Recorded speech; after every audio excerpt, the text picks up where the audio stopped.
Hey, Airflow community, exciting news. This fall, we're launching Beyond Analytics, a virtual data ops conference happening September 16th from 12 to 3 p.m. Eastern. You'll hear from data leaders on how modern data ops and orchestration are powering AI, machine learning, and production-grade data products. And here's the best part. You can join Mark Lamberti for a fast-track Airflow 3 certification prep session and get a discount code for a free certification, a $150 value. The conference is virtual, it's free, and it's made just for you. You can register now at astronomer.io/beyond/dataflowcast. Hi, everyone, and welcome to the Data Flowcast. I'm your host, Kenton Danis, and today I'm joined by Sébastien Crocquevieille, who is a data engineer at Numberly. Sébastien, how are you? Hi, Kenton. I'm fine. Thank you so much for having me. I'm working remotely from Taiwan, and it's a nice warm summer over here. Amazing, amazing. That's great. Yeah, quite the time difference between Seattle and Taiwan, but it's like we're both having good summers, making it work. So, yeah, Definitely. I love that. All right, well, we'll go ahead and dive right into it. So, for today's podcast, we're going to discuss how Numberly has scaled their on-prem Airflow environment. I'm really excited to get into this topic with you. But let's go ahead and start with some background. So, first, can you tell us a Mhm. little bit about what Numberly does? Yeah, definitely. So Numberly, to give everyone an idea, is a company that has a revenue stream of around 70 to 80 million euros, and it has offices in Montreal, New York, London, Dubai, and the main office in Paris because it's a French company. We're marketing technologists. What that means is that on the marketing side, we do it all. We do CRM, omni-channel consulting, real-time bidding. We have our own platform, so I guess we also do SaaS. I'm not going to get a lot into it because I'm more on the tech side, but we have some very established clients like HSBC, Air France, or Moleskine. On the tech side, we have to have the means to make the marketing vision a reality. So we also are big fans of owning our tech and the expertise that comes along with it. So we're our own internet service provider. Most of our infrastructure is hosted on bare metal servers that we have in multiple data centers where we rent racks. And we have our own teams for most things like infrastructure, networking, front and back end, and data engineering, data science, and data analysis. We basically only use cloud for very specific use cases or clients that are locked in. And we're big fans of self-hosting and open source. We actually finance a few open source projects, and we host our own open source projects on GitHub. Yeah, that's so interesting. Being your own internet service provider is a level of in-house that I have not really encountered before. That's actually pretty cool that you're able to do that. Yeah, it's really nice, and that means that like we get on our infrastructure, we get internet speeds of superior to a gigabyte. So for a lot Wow. of our tracking use cases, that's really nice. Yeah, yeah, I bet. And so you mentioned a little bit that you are big fans of open source software and managing that yourself. So I assume that is where Airflow has come in. So maybe tell me a little bit about what your team does for the business and then how you use Airflow. Mhm. So I'm a senior member of staff on a data engineering team of about like 20 people, and we really do strictly data engineering. You know, creating automated pipelines, services that deliver data, and the monitoring for those pipelines and services. Because there's other teams that take care of the data science and data analysis parts. Our stack is, I guess, generally you could say Python, PySpark, some Kubernetes configuration, and then querying and other database operations. And we use Airflow specifically for orchestration, obviously. Um, we have a little bit less than 2,000 jobs on our production instance. Um, and we also have development and sandbox instances for testing and migrations. Our jobs vary a lot. Like you can have small jobs that run every 5 to 15 minutes, and you can have bigger jobs that run only monthly. And then you can have jobs that have only one task, jobs that have hundreds and hundreds of tasks. So we really tested how robust Airflow is and how it works for each of these use cases. And the things we really love about Airflow, there's a couple. Is first of all, it's in Python, and that's really the language that different technical expertise jobs have in common. Like you won't find another language that you can talk about with backend guys, infrastructure guys, and IT security guys. It's open source, obviously. And I've said how much we love open source. And even though it's open source, you don't always have a strong community. But in this case, Airflow does have one. It's very well maintained. It has extensive documentation, and you can find like strong communities on things like Stack Overflow or Reddit if you want to talk about it with people online. And one of the things that might surprise you is that we really like about Airflow is we found that having such a nice UI actually helps you transfer responsibility away from the technical owners and back to more the stakeholders of the data. So we have maybe project managers or marketers whose clients depend on certain jobs, and then when there's like any issues or there's maybe worries on the client side, the marketers will just pull up the Airflow UI and be like, "Oh no, I saw your job. It's working fine. It ran this morning. You should have the files, or you should have whatever the job does on your side. Maybe you can check it." And it really allows them to have a level of technical responsibility that I don't think we would be able to give them as easily otherwise. Yeah, that's So really cool. I have not actually heard too many stories about the Airflow UI even being made available to teams like that, or especially for kind of customer facing jobs. So I actually love the feedback for the project that the UI is really simple to understand. yeah, and you have a what's it called? You have like roles, so you can definitely give people who you don't want to read only access, so that they don't modify anything, but they still get all the information that they need. So Yeah. it was really great. Yeah, of course. Okay, so that's really interesting. So Airflow, so your team, what you're doing as a, data engineer seems very core to your business, and then you're using Airflow to support that orchestration. Uh, Given that you've set the context of having everything on-prem and your company always manages everything in-house, I would love to dig into your Airflow setup. Because I also understand that you're running it both on-prem and at a fairly large scale. So how did you go about setting up Airflow this way? We've had multiple Airflow setups over the year, but our latest setup is using the Airflow Helm charts. You guys have Helm charts that are made available to people, and then we have to overload them a little bit because we have some configuration that doesn't exist that's on our side. But I talked about it with one of my colleagues. His name is Cyril Labrousse, and he said that in the latest versions of the Helm charts. It's much more customizable, and he's had a much easier time to set it up for a lot of our use cases. We have a little bit of a painful tool that we use on the security side called Kiverno, and that tool requires some specific setup, and that recently has gotten much better. So he's very happy about that. As for the rest, we deploy Airflow on Kubernetes, and then we use the Kubernetes executor to spin up pods every time we want to run a task. Generally, that's the setup. It might be a little bit complicated for like a single person, but I think it's very achievable for companies.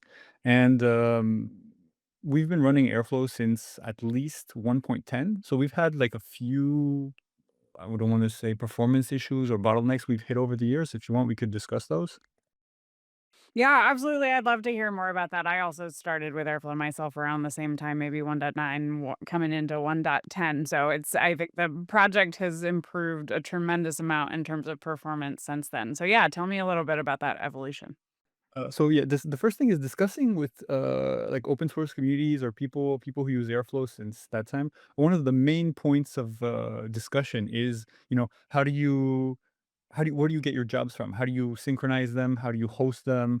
I know some people have mono repos where they just have all their Airflow jobs in one Git repository. We like separate the concerns based off of the business use cases a little bit more. So we have a single repository for a single DAG generally, or maybe like a group of dynamic DAGs, or like 2 or 3 DAGs that have work around a similar business use case. So that means that if we have a little bit less than 2,000 DAGs to push on Airflow, we have a little bit less than 2,000 GitHub repositories that we want to sync. It's a And lot of repos. yeah, that's a lot of repos, especially let's say, since this is all hosted on Kubernetes, your instance goes down for whatever reason, and then you want to spin it back up again, and then it has to synchronize all the repos, but it's down and your service is not working in the meanwhile, so you don't want that to take 15-20 minutes. You want it to take like a minute or something. And in the past, we were using GitSync for that, but we found that it was too slow, and also it was kind of DDoSing our GitLab instance because we self-host GitLab. So we've moved away from that, and now we use NFS, which is a network file system, and we have our own custom service that basically only pushes the changes that we do.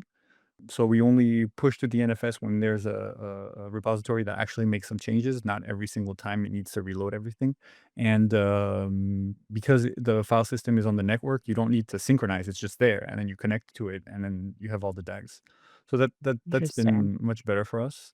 We've had some issues in the past as well with like resource hogging or resource bottlenecks next in terms of CPU, but I feel like that was along the versions, Airflow has gotten more efficient, and also we've gotten better at using things like resource pools, moving away from a single scheduler to multiple schedulers on multiple instances. And I feel like the multiple scheduler on a single instance has gotten is I guess seamless right now. You just tell him, "Oh, I want multiple schedulers," and poof, you have multiple schedulers. And also, we've used the Airflow built-in stats, hooked it up to a Grafana so that we also have better monitoring of whether or not there's any resource problems, and we can really get behind that. So that's kind of gone away as well. I guess the final and more recent point that we had to deal with is synchronizing data sets in multiple instances. And for that, I made a dedicated service, but this was pre-Airflow 3.0, so I'm kind of looking forward to comparing that with I know there's a new solution in Airflow 3.0 to synchronize data sets across multiple instances. So I'm gonna have to check that out. Yeah, you can do that, I think, using the API. It's not necessarily synchronized in the sense that Airflow is aware of it, but there are endpoints or more endpoints on the data sets, or now it's assets endpoint that would allow you to do something like that. But that's really cool. How does your service work at a high level to synchronize this? So at a hell, it's fairly simple.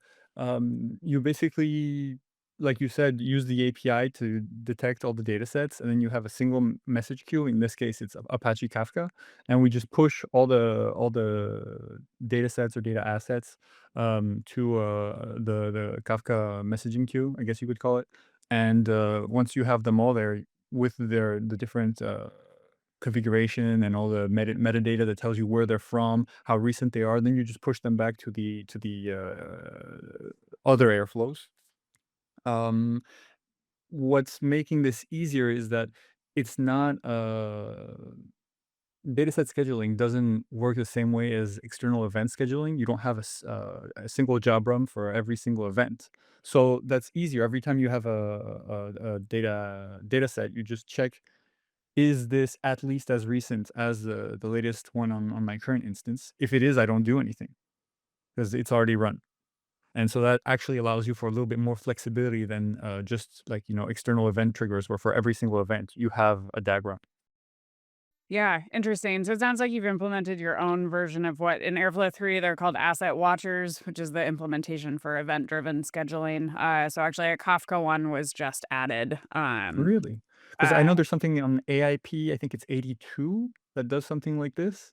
And the only difference between this one and that one is that the one I saw that was implemented is um, Airflow has to constantly pull to check on the other instances to make sure that it's not missing anything.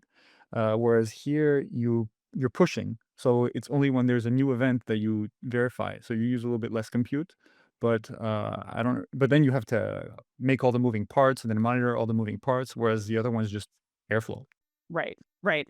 I think you, yeah, have different in Airflow 3, different options for how you implement. But yeah, that's really interesting. And I'm curious to hear down the road what you think after you've evaluated it, and how it works compared to your current solution. You mentioned earlier, so I guess I should back up and say that everything you've described, I would say is a very sophisticated Airflow implementation, especially for all on-prem that you've done yourself. You mentioned that you have, a fairly large team yourself, and then you've also got other folks at the company who are interacting with Airflow, even if just as viewers. Are there things that you have done to kind of democratize is the word I usually use, kind of make Airflow easier to work with for other teams?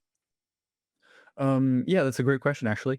The first thing I would say that we've done is in the data engineering team and in some of the other data teams, everyone has Airflow on their local machine.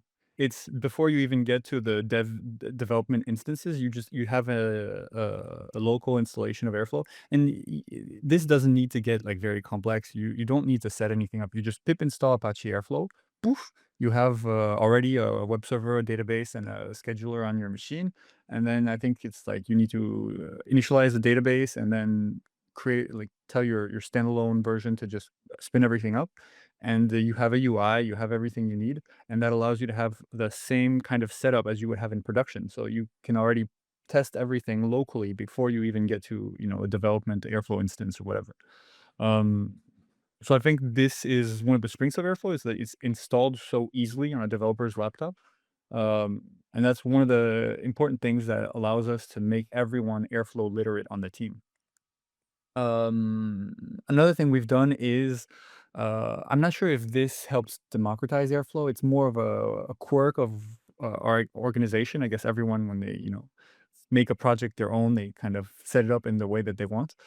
So we already had internal library that allows us to connect to all the different, databases, file systems, messaging queues, etc., where we host data. So instead of using all the range of operators that Airflow has, because Airflow has different operators for most of those kind of services, we mostly rely on the Python operator and all of its little siblings to run Python code, and in that Python code, we'll use our internal library to connect to most of the other things we have, because our tech teams are already very literate and know that library very well, and maybe not as proficient with all the different Airflow operators, and I guess it allows us to more easily connect to things.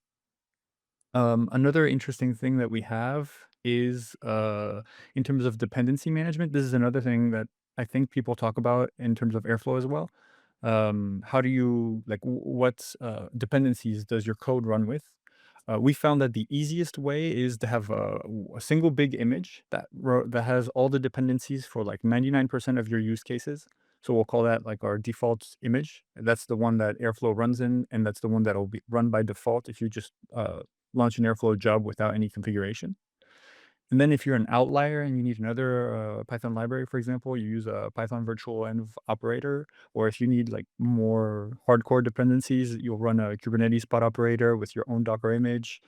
And that's basically how we do it. Um, I know a lot of people, well, some people will run, every job has its Docker image and its Docker file inside the repo. But I find that that's a little bit too heavy for us. We like to keep things simple and iterate quite often, make a lot of jobs. So this is what we've settled on. Yeah, I think that makes a ton of sense. I've heard of lots of teams kind of narrowing the available operators to their teams.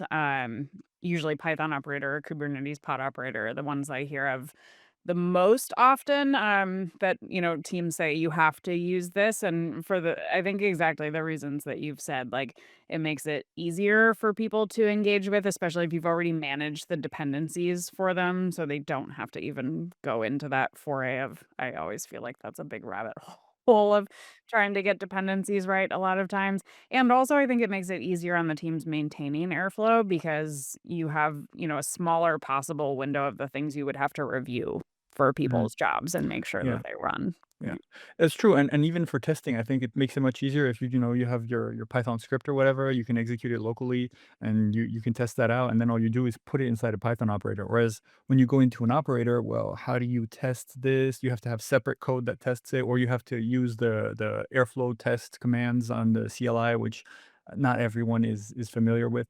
So I think that's a fairly good point.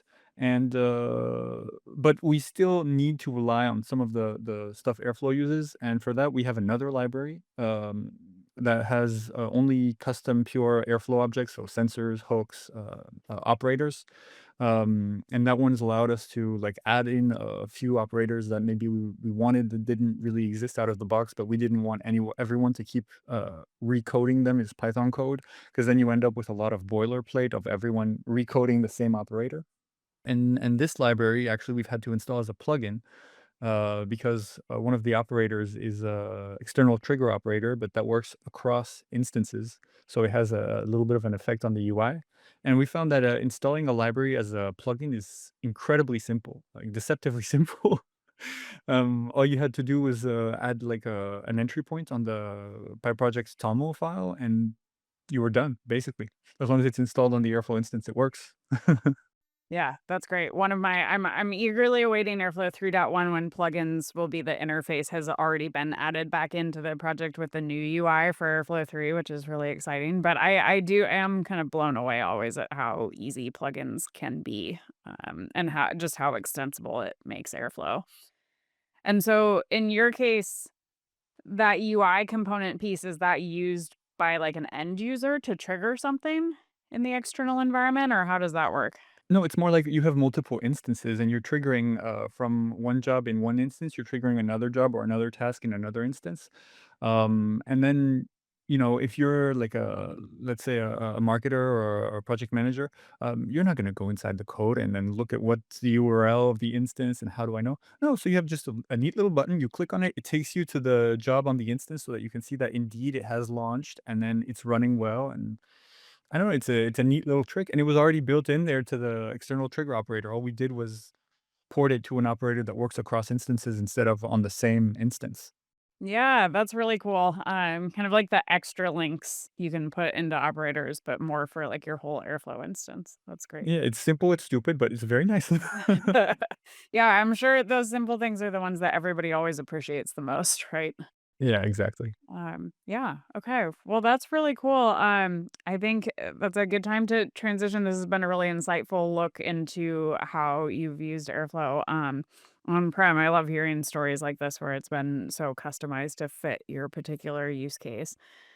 Speaking of, you've mentioned a little bit about kind of looking into Airflow 3 and some of the new features there. So maybe related to that or maybe not, but I always end with a standard final question, and that is, what would you most like to see from development of the Airflow project in the near future? Ooh, that's a big one. Honestly, it's hard to have like a direct answer to this, but I think because we're such huge fans of the UI, maybe the things that we'd like are like UI focused. I think maybe one of them is so because we have such a big Airflow setup with different instances, different dependencies, and everything.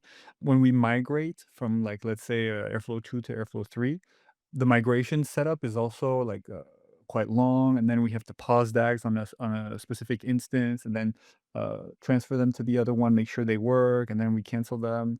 And so that process of checking, which DAGs have been migrated, usually has us running custom scripts that will tell you, okay, these are the jobs on this instance that you've paused. These are the jobs on this instance that you've run that ran successfully. And one of my colleagues said that if we could have like a little button that says that gives you that exports a snapshot of the current state of an instance, like the last date every job was triggered, which jobs are paused, which jobs aren't, that would help with that. I'm not 100% sure if that would be helpful for everyone, but internally, I think that would be interesting. And another one that we've had is a little bit more technical this time. You can use different backends for the connections. And we internally we use Vault. But we found that if you use the Vault backend for your connections, they don't behave exactly the same way as connections that are hosted directly on the Airflow database. Notably, I don't think they show up in the connections tab. And I think that was a little bit frustrating for our infrastructure guys who were hoping that you could see them, but they'd be maybe like grayed out with a read-only kind of look, and maybe a little sticker that says, "Oh, this was important from Volts. This was important from Bitwarden. This was, whatever." Yeah, I think it's mostly that kind of UI thing that makes it a little bit more unified. But honestly, I kind of feel like we're nitpicking here because we don't have too many bad things to say. I mean, that's a good place to be. That's where we want the requests to come in. I actually really like that connections one. I think that would also be super helpful. I have myself encountered this personally and also talked to many people who have unknowingly defined connections both in the UI and in an external backend, and then they're not even sure which one is being used. And I have to go look at our docs every time to figure out what the Exactly. Which precedence one is order more is. And recent? Why we don't have a yeah, single source of truth? It's exactly, and just not being able to, it's like it's defined, but you have no idea. I agree. Having that visibility would be really cool. I have no idea how feasible that is for the Airflow project, but maybe. Yeah, yeah. Hopefully someone will hear this. Exactly. I'll always forward these to our Airflow engineers, or we'll make sure to pull it out into the Airflow survey this year. Nice. So somebody sees it. Okay, well, I love both of those. Sebastian, I won't keep you any longer. Thank you so much for joining me. It has been really great chatting with you. What is the best way for folks to get in touch with you? Thank you for having me. The best way for people to get in touch with me is definitely LinkedIn. If they want to do it online, or if they want to do it in person, they can meet me at PyCon Taiwan in September, or the Airflow Summit in October. Oh, that's great. Oh, I don't think I realized you were coming to Airflow Summit. We can talk more about how excited I am for everyone to come to Seattle for Airflow Summit. People are gonna get sick of hearing me say this. That's great. Well, I will hopefully get to meet you in person there. I'm not sadly going to PyCon Taiwan. No But worries. hopefully some of our listeners are. That sounds like fun. Okay. Well, thank you again for joining us. It's been great. Thank you for having me.